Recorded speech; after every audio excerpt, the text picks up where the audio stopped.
கட்டப்பட்டிருக்கிறது என்பதை நாம் மறந்துவிடக் கூடாது. அதுதான் வரலாற்று உண்மை. ஆயிரக்கணக்கான பேரை நரபலி கொடுக்கிறதுக்காக திருமலை நாயக்கன் நிறைய பேரை சிறைக்குள்ள வச்சிருந்தான். எதுக்கு வச்சிருந்தான்னா நரபலி கொடுக்கிறதுக்காக. மதுரை வீரன் தளபதியாக மதுரைக்கு வந்த பிறகு அங்க இருக்கிற உளவுத்துறையை எல்லாம் கேட்டு ஏன் இவங்கெல்லாம் சிறையில் அடைச்சு வச்சிருக்காங்கன்னா, அந்த உளவுத்துறை ஆட்கள் சொன்னார்கள், இவர்கள் எல்லாம் சக்கிலியர்கள், இவர்களெல்லாம் நரபலி கொடுப்பதற்காக திருமலை நாயக்கன் கட்டி சிறை வைத்திருக்கிறார் என்று சொன்னவுடனே நம்முடைய தளபதி மதுரை வீரன் அந்த அரசனுடைய மன்னனுடைய ஆணையெல்லாம் கேட்கல, நேரா சிறைக்கு போறான். சிறையில் இருக்கிற அத்தனை சக்கிலியர்களையும் விடுதலை செய்து வெளியே அனுப்புகிறான். இது வரலாறு. ஆனா அதுக்கு முன்னாடியே நிறைய பேரை பலி கொடுத்துட்டானுங்க. இந்த மாதிரி சிறையில் இருக்கிறவங்க எல்லாம் வெளியே அனுப்பிச்ச வீர பரம்பரையை சேர்ந்தவன் தான் மதுரை வீரன். அப்படி இருக்கும் பொழுது மதுரை வீரனை மகிழ்விப்பதற்காக அந்த மீனாட்சி அம்மன் கோயிலிலே 1000 தேவதாசிகளை அங்கே இருக்கிற திருமலை நாயக்கன் அடைத்து வைத்திருந்தான். 1000 தேவதாசிகளை அந்த மதுரை மீனாட்சி அம்மன் கோயில அடைச்சு வச்சிருந்தான். அவங்களுக்கெல்லாம் தலைவிதான் வெள்ளையம்மாள். அந்த வெள்ளையம்மாள் ஒரு டான்சர், நடன நர்த்தகி. மதுரை வீரனை மகிழ்விப்பதற்காக வெள்ளையம்மாளை அழைத்து நடன அரங்கேற்றம் நடைபெறுகிறது. அந்த வெள்ளையம்மாள் மதுரை வீரனை பார்த்து மயங்குகிறார்.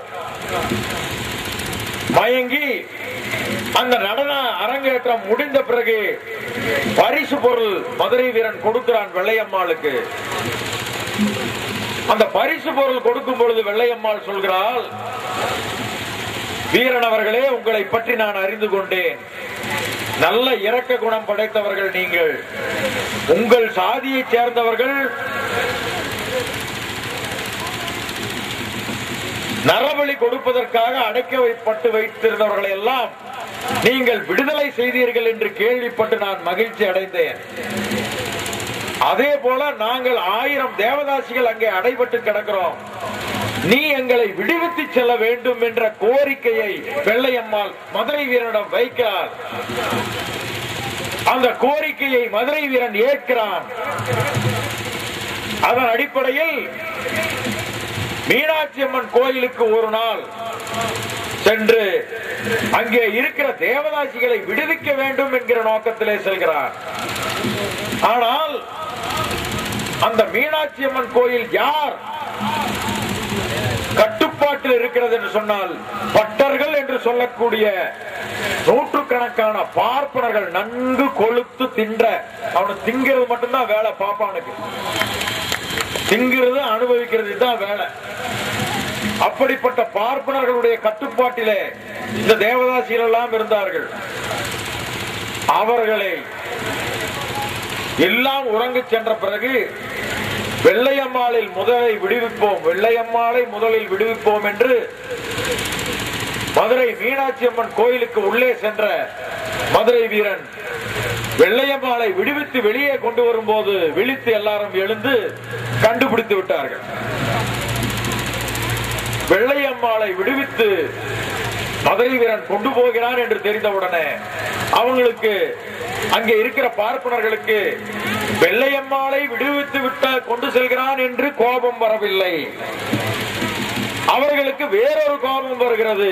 என்ன கோபம்னா, ஒரு சக்கிலியை எப்படி கோயிலுக்குள்ள வரலாம்? கோயில மிதிச்சு உள்ள வந்துட்டானே, சக்கிலியை உள்ள வரலாமா? நாடாரும் உள்ள வர முடியாது, நாய்க்கர் கூட உள்ள வர முடியாது. அங்க தூரத்துல நின்னுதான் கும்பிடணும்.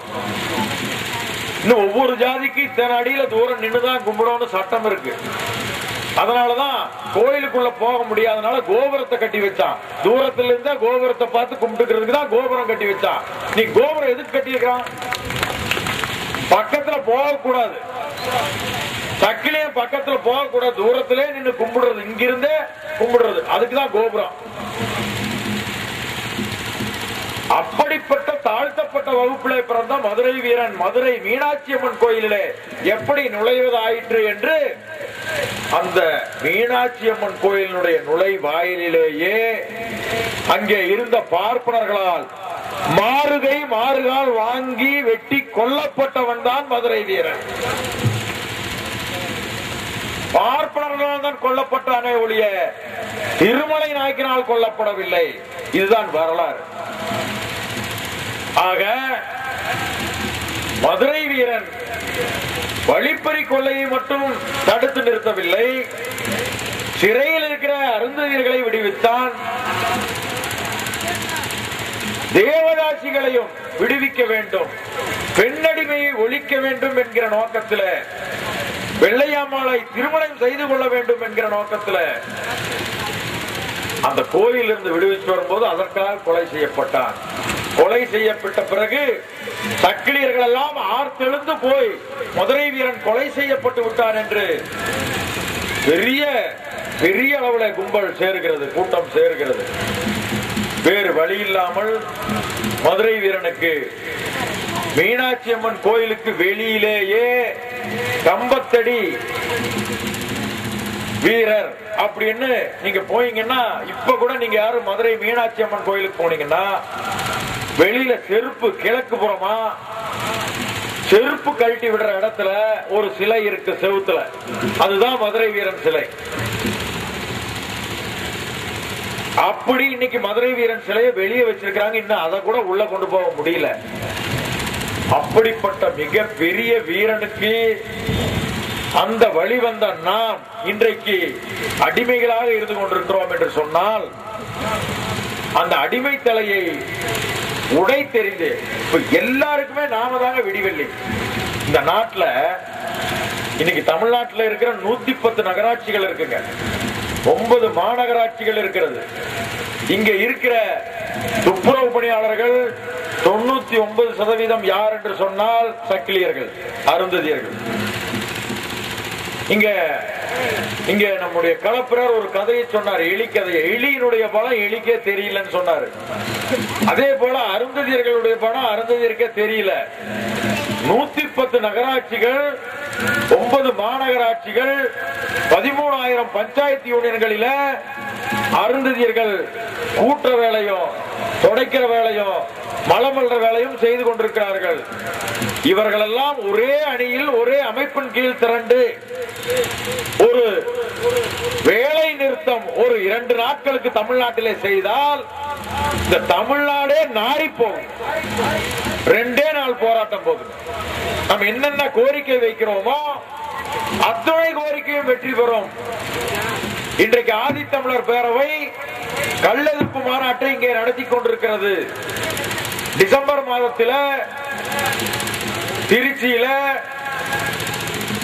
செருப்பு தைப்போர் மறுவாழ்வு மாநாடை நடத்த போகிறது. அதற்கான ஏற்பாடுகள் நடத்தி கொண்டிருக்கிறோம். ஏற்கனவே தூய்மை தொழிலாளர் மறுவாழ்வு மாநாட்டை 2004 கோயம்புத்தூர்ல நடத்தினோம். தூய்மை தொழில் மாநாட்டில் தான் முதல் தீர்மானம் போட்டோம். வளமல்லும் தொழிலை தடை செய்ய வேண்டும், அந்த வேலைக்கு யாரும் போகக்கூடாது. ரயில்ல மலம் கழிக்கிறோம், கழிப்பிடம் இருக்கிறது. ரயில்வே ஸ்டேஷன்ல ரயில் பெட்டி நிற்கும் பொழுது மலம் கழிப்பது அந்த பிளாட்பாரத்துக்கு கீழே தண்டவாளத்தில் இருக்கும். அதெல்லாம் யார் கிளீன் பண்றாங்க? தாழ்த்தப்பட்ட அருந்ததிய சொந்தங்கள் தானே அங்க கிளீன் பண்றாங்க. நாங்கள் போராட்டம், ரயில் மறியல் போராட்டம் 2005 செய்த பிறகுதான் இன்றைக்கு ரயில் எல்லாம் அங்க இருக்கிற அதிகாரிகள் எல்லாம் சிந்திச்சு கழிவ விஞ்ஞான ரீதியில் அகற்றுவதற்கு ஏற்பாடு நடக்கிறது. அந்த ஏற்பாடு எப்படி நடைபெற்றது?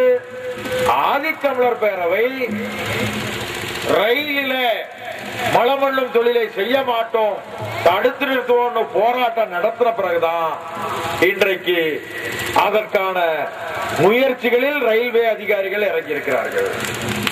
அதே போல உள்ளிட ஒதுக்கீட்டு போராட்டம் நாம் நடத்திய பிறகுதான் கலைஞர் 3% இடஒதுக்கீட்டை வழங்கி இருக்கிறார்.